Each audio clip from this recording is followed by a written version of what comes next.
我在这儿继续调查，你先四处看看，或许能想起些什么。若是遇到危险，随时唤我一声。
无常，来助你！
打你爷爷！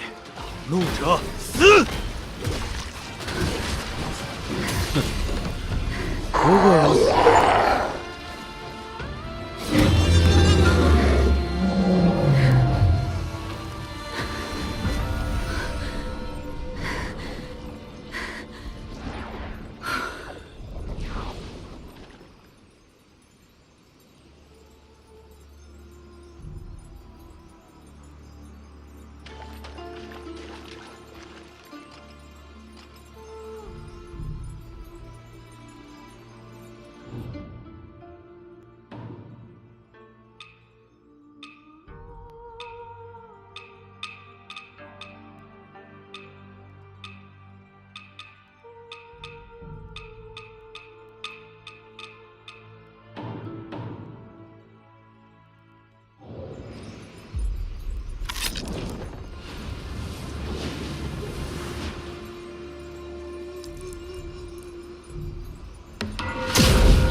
如何？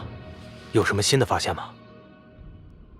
白克鲁，白家？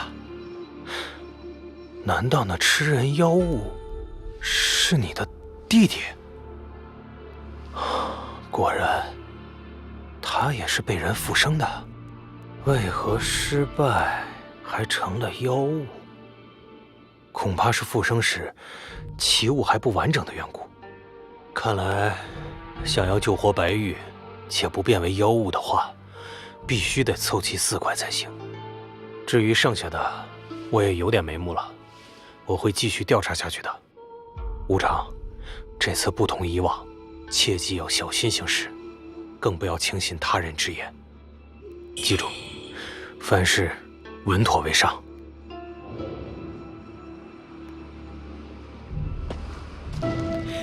今天又带了什么好东西？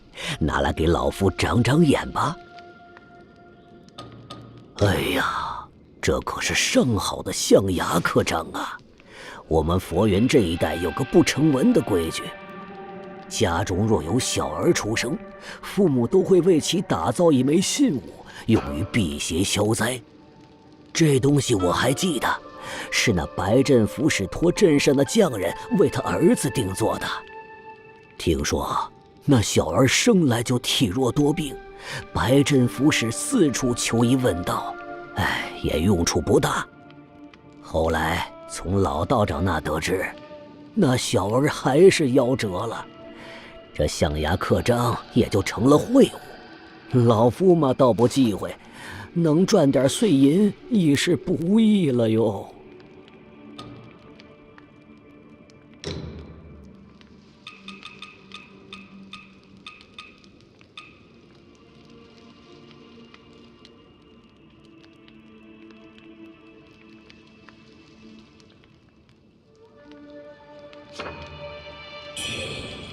在真武关时，就听闻白官爷一直都盼望能有一个儿子继承家业。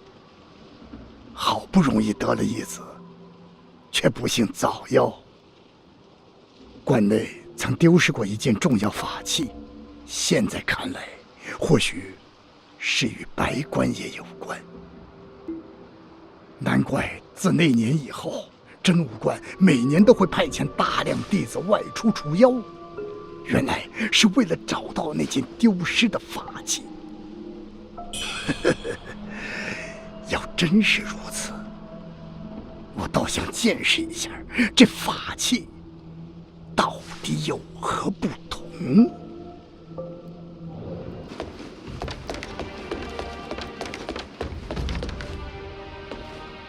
哦，女娃子回来喽，走好。亲手杀死那只妖怪，你满意了吗？白家血脉到底是断在了白家人手里。哎呀，算了算了，逗你这个女娃子没啥子意思。走嘛，当你有朝一日想去起点，看你这一生因果轮回的根源，再回来找我。